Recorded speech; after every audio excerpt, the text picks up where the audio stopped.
In this video, I'll discuss 3 examples of deliciously strange dissonances from Haydn's string quartet slow movements. In prior videos, I've already mentioned at least 2 other spectacular moments that fall into this category, so without re-explaining them, I'll quickly remind you of what those sounded like. First, this stunning B natural from the slow movement of his Opus 54 No. 2 quartet.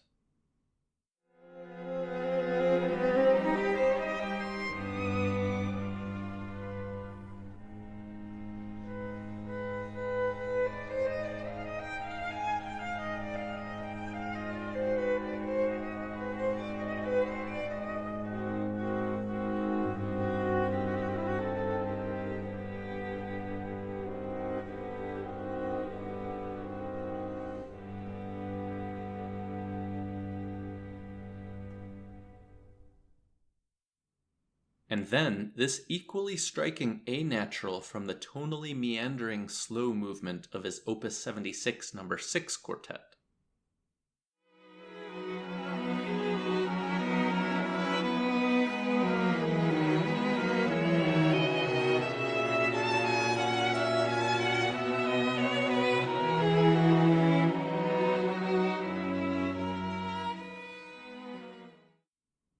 The first new example for this video is from his final unfinished quartet, Opus 103, of which he only completed the 2 middle movements, a minuet in the presumed overall key of the composition, D minor, and this andante grazioso slow movement in B flat major that begins with this theme.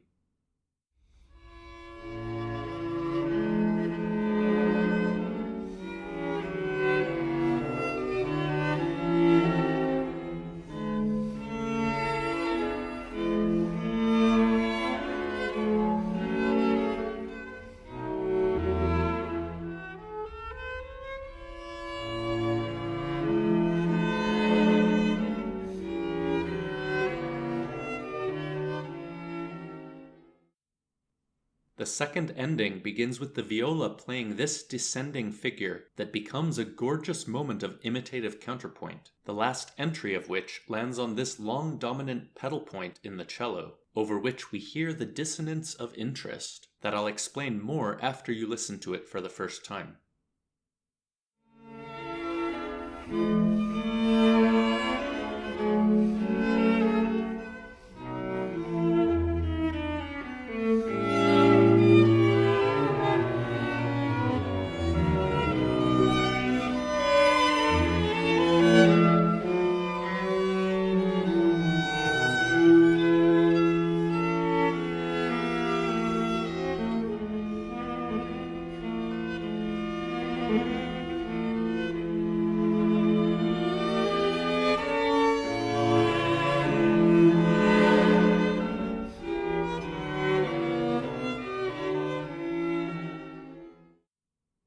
Backing up to this dominant pedal point, you'll notice that there's nothing particularly strange about the cello or first violin parts that are just part of a normal sounding dominant 7th chord.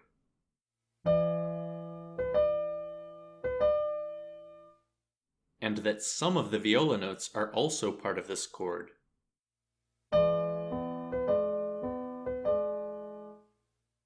But then we have this long G flat played by the 2nd violin.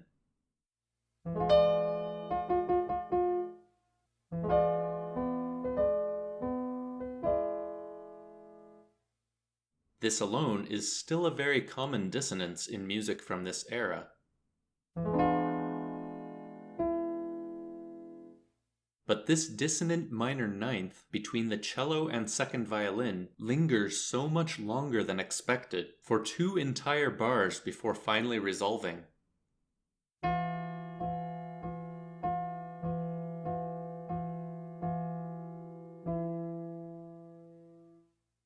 But what makes this passage especially wild are these B natural passing tones in the viola part that have both forzato markings and trills, as you can see more clearly in this other edition.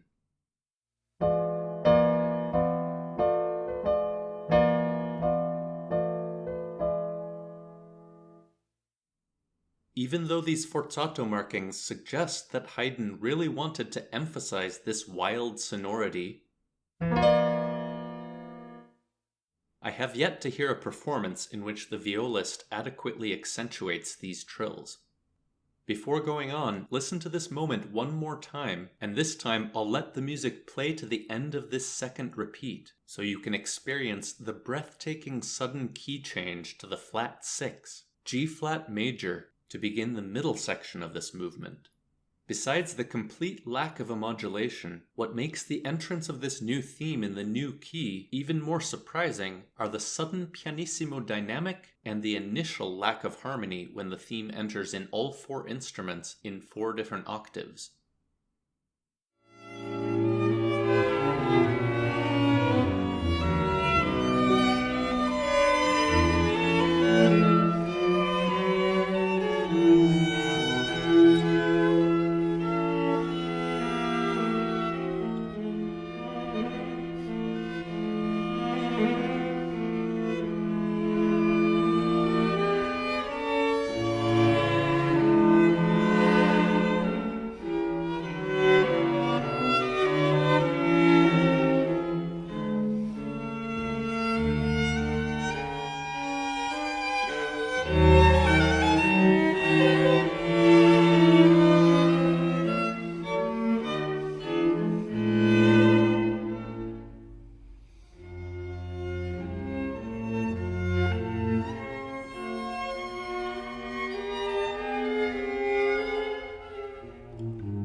This middle section is another example of late Haydn tonal meandering, since the loud triplet section I just interrupted eventually cadences on the dominant chord of D flat major, introducing the enharmonic C sharp minor return of the quiet orange theme, but now with 4-part imitation that leads to this loud entrance of the theme in the relative E major, the most distant we can possibly get from the B flat major key that started the movement.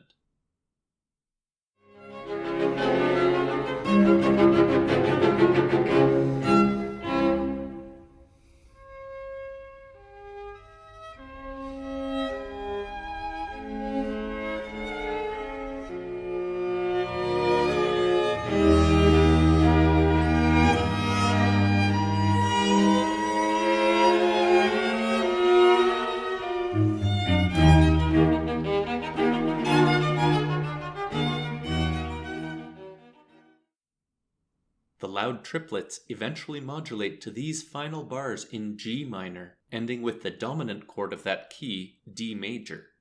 When the A section now nonchalantly returns in the original B flat major, notice that it's the same key relationship, the flat 6 of the prior chord, that was so mind-blowingly surprising at the beginning of the B section, but now it seems completely natural due to the common tone, D, between the two chords that didn't exist in the earlier transition.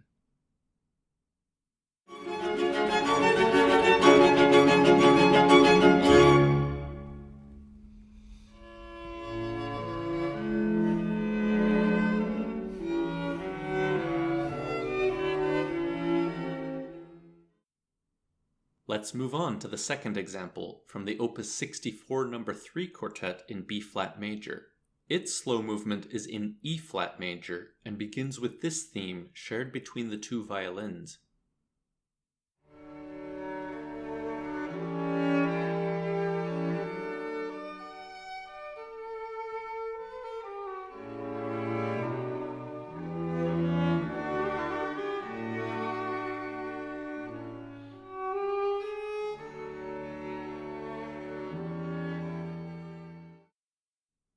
Like the slow movement of the Opus 103 Quartet, this one is in ternary or ABA form, and this A section continues mostly as a dialogue between the two violins. After these imitative figures, notice the downward chromatic movement of these two bars, with the first violin playing an actual descending chromatic scale, leading to the B section, which begins with a loose variant of the opening theme in the parallel E flat minor.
When the A section returns, the main difference is that everything is now in triplets, including the theme, the imitative figures, and the descending chromatic scale.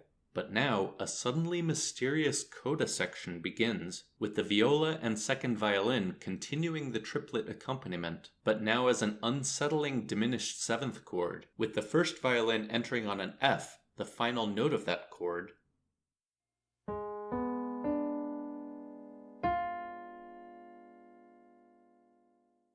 and then playing an expanded and slower version of the downward chromatic scale.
The deliciously strange dissonance occurs when this passage repeats, but this time the first violin enters not with an F like before, but with this bizarre and disquieting F flat, not part of the diminished seventh chord. Haydn also removes the original decorative turn figure as if to prolong this spooky new dissonance. As you can see, it's also played an octave lower, so the blue chromatic scale descends through the rich lowest range of the violin, with the second violin accompaniment eventually playing above the melody before the chromaticism resolves and the music fades away in these three final bars.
I've always loved this mysteriously dark-sounding dissonance, but to be fair, I have to mention that some editions of this quartet have the more boring F natural instead, and consequently so do some of the recordings.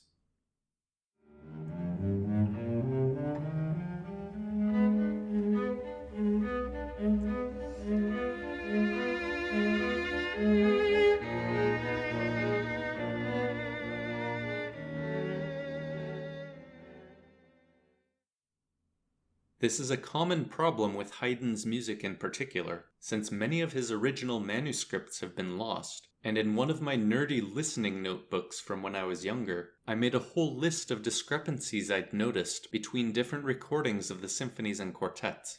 In this quartet, I obviously prefer the more astonishing F-flat in the coda section, And though I can't say for sure, I suspect the other version exists because publishers in those days were known to sanitize, or in their minds, correct, what they considered problematic passages to make them more palatable to average listeners.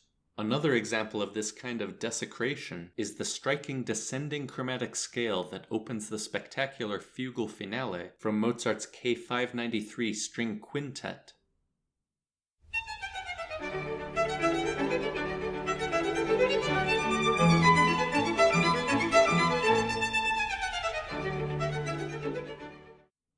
That in some later editions was changed to this much more boring and pedestrian version that you can hear mostly in older recordings of the piece.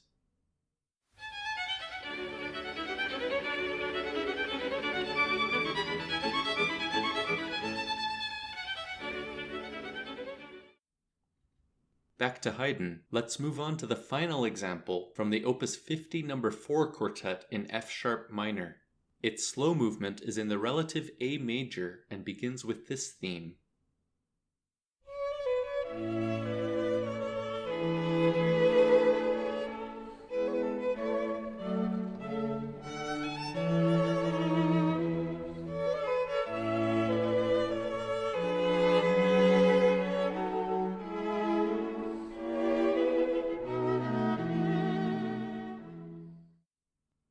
This movement is a special kind of variations that Haydn was fond of, referred to by others as double variations or alternating variations, but I prefer to be more specific and call them mode-alternating double variations, because the sections alternate between major and minor, and because there are two themes, one in each mode, though often the two themes are related to each other as well.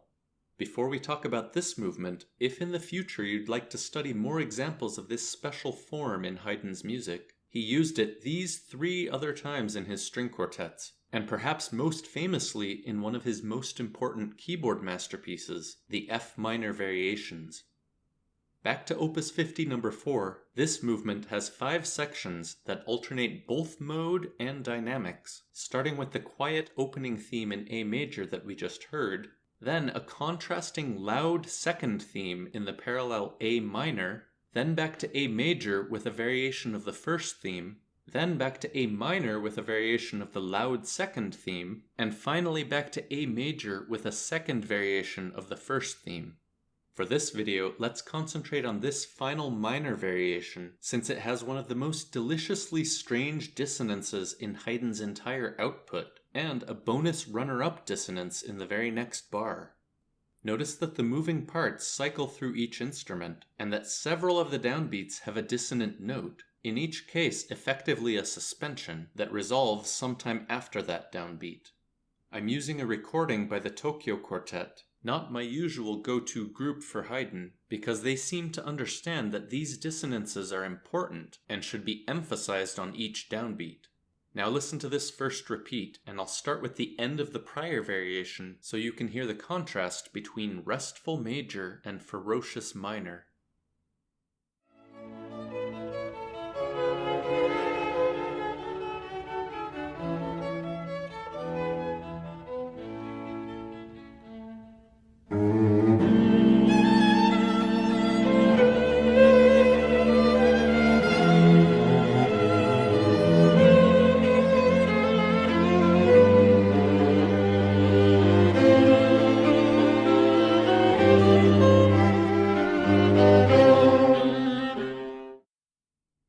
Notice that the 2 less interesting suspensions just resolve stepwise downward as expected.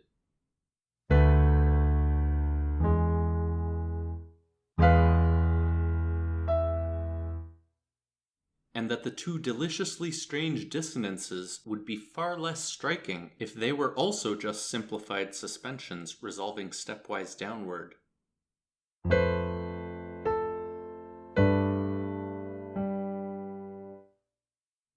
So I think it's these intervening notes, including chromatic non-chord tones, that make these initial dissonances sound so deliciously strange. Now listen to this same passage, but this time played by the Lindsay String Quartet, whose recordings also aren't in my top tier, but they play this most dramatic dissonance more emphatically than any other group, So this is how I think every second violinist should play this one particular note.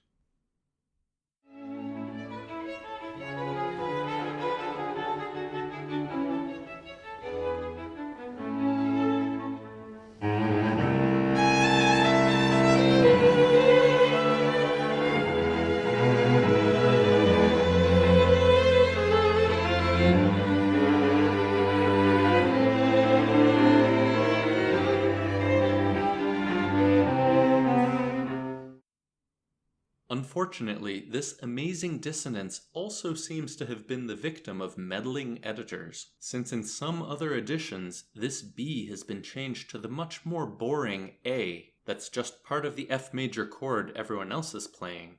Interestingly, these same editions did not change the viola dissonance in the next bar, so I guess they only considered this first one to be a problem. Now listen to how mundane this corrected note sounds by comparison, in this recording by the Auryn Quartet, who must have been playing from one of these editions.